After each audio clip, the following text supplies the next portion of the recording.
It looked like it was doing a good job, but we couldn't sustain that selling. You need people to recognize that there is some value in buying the S&P up in this area. When you escape this, someone's going to be wrong. So what we're interested in is, can you actually keep value moving higher when really people are happy down here? This week, I thought I'd give you a little bit of an insight into some of the things that go on in the 6-week program, and also 2 real key concepts from profile. That's what we've been covering this week with the August cohort. And those 2 key concepts are mapping and hypothesis building. So let me explain a little bit about both. Before I do, just a little reminder that if you do want to find out any more about our courses, check out the website. Also, click the link below, come join a webinar, and you'll see how we go about applying profile and other principles as well. So on to what we've been covering this week. One of the key concepts that I always get people to build up an understanding on is mapping. A mistake people make with profile is too often just looking at yesterday's profile and saying, oh, well, that is this shape and it must mean this. And that's it. It's very one-dimensional. It's very formulaic, if you will. And it doesn't take into account the context of what else has gone on. So this was one of the things that we covered this week, looking at the S&P and what has happened throughout the course of the week, or in the course of the month, in fact, of August in the S&P, and what that means. What story does that tell us? Because that's really where the key to profile comes, in understanding positioning, understanding the general story of what's happened within markets. So if we run this through, and this was exactly the way that we were talking about it earlier on this week. If we go from early on in the month, now you can't see the low of this move. This was the move on the 7th of August. But what was significant about this is that we opened high on the day up here, sold off, moved value lower. So value is the purple area, value being the area where you can perceive that most people are comfortable to trade. So profile works on, rather than looking at things from a pure price perspective, it works looking at markets from the perspective of where is value, where are most people happy to trade. And you do this by looking at where the majority of volume from the pink and purple profile comes from, and looking at time, which I've kind of squeezed up. These are your traditional letters that you might see on a normal day-to-day profile. So the idea here then is, yes, value has shifted lower, but with value shifting lower, the close, importantly, has not followed suit.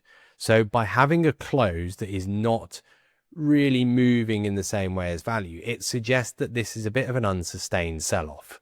It looked like it was doing a good job, but we couldn't sustain that selling.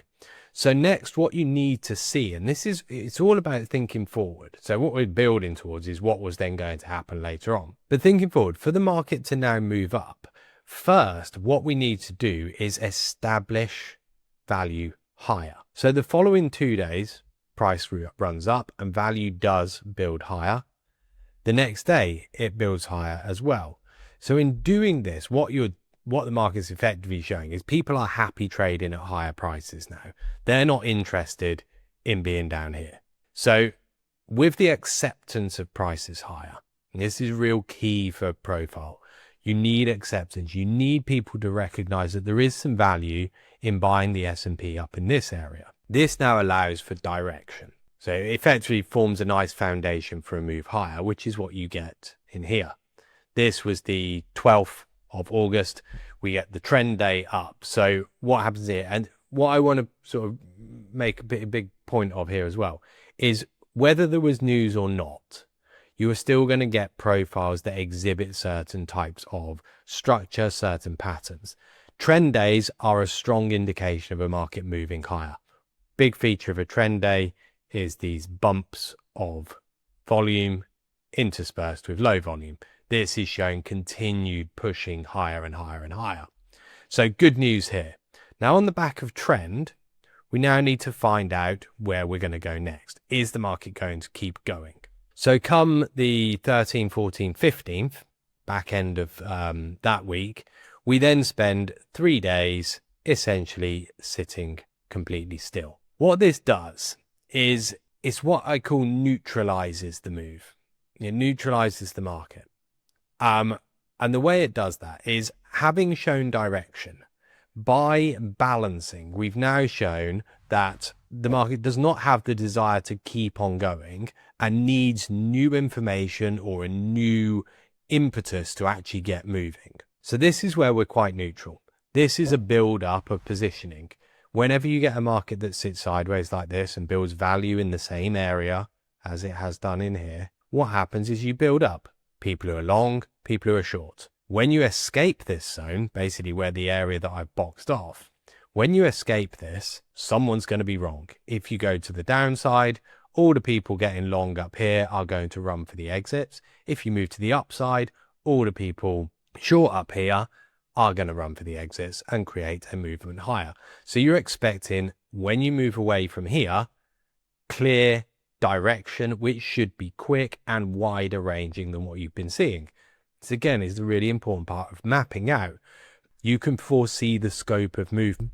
So when we do break to the downside on the 19th, we get another trendy type day. You could argue maybe a liquidation. I think there's a bit of liquidation in this, in the fact that the early part of the move is very quick, straight line, flat edged, and then we have more of a rounded base, which it leads you to see this more as a liquidation, i.e. people long up here have been forced out. So you've got rid of a lot of longs now. We get a repeat of the 7th with the unsustained sell-off. So there we have value shifts lower, price trades down throughout the day, but the close is high. And notably, we are exactly in this area again. It's where we've accepted value previously. So we've not turned the market down. What we've done is fallen away from higher value back to previous value. The following day, we then balance. So this again is effectively neutralizing direction. This is not suggesting that we must continue. It is suggesting that now the next piece of information is going to determine direction. Being as it's an inside day as well, sets you up really nicely. Break of the inside day sets the tone for direction. If we go down, then you start looking towards the lows of the 7th from over here. If we go up, then minimum you get back into this upper box and potentially all the way through. But you'd at least expect to get back to it. Up here, this was 64, 53 to 56 area. Remember, there was acceptance here. People got long here and then got washed out. So there's a lot of people who liked being long and then were taken out of the trade. You get the Jackson Hole move, which for anybody who was short down here, this completely blows them out of the water. So you get this sort of perfect liquidation type of day here. So now anyone who was selling it has just got wiped out. Anyone who was buying it up here and got pushed out now has reason to get back in. So we're now accepting value back where we were previously. We tried to go lower, market is not interested. And so it's that story that having had the chance to go down, which is what it had here. Had we moved out to the downside, you could say, yep, we failed to go up. This is now the beginning of a down move. Having not done that, we then move back up. This is an area we've already traded. We don't need to accept value up here again. We've already done it. So the next leg should be, again, directional away from here. So this then sets the tone for the continuation higher. What you've got then is the following day, the 27th, we then have a market that pushes a bit. It's not wonderful. It builds value a little bit higher, but it struggles to really drive on. This still is enough, though, to accept the market moving higher. What was key to this day is the fact that the previous day, value lower, closed higher. So what we're interested in is, can you actually keep value moving higher when really people are happy down here? So whilst this day doesn't do much, sometimes you need these days. These are the days that I call setup days.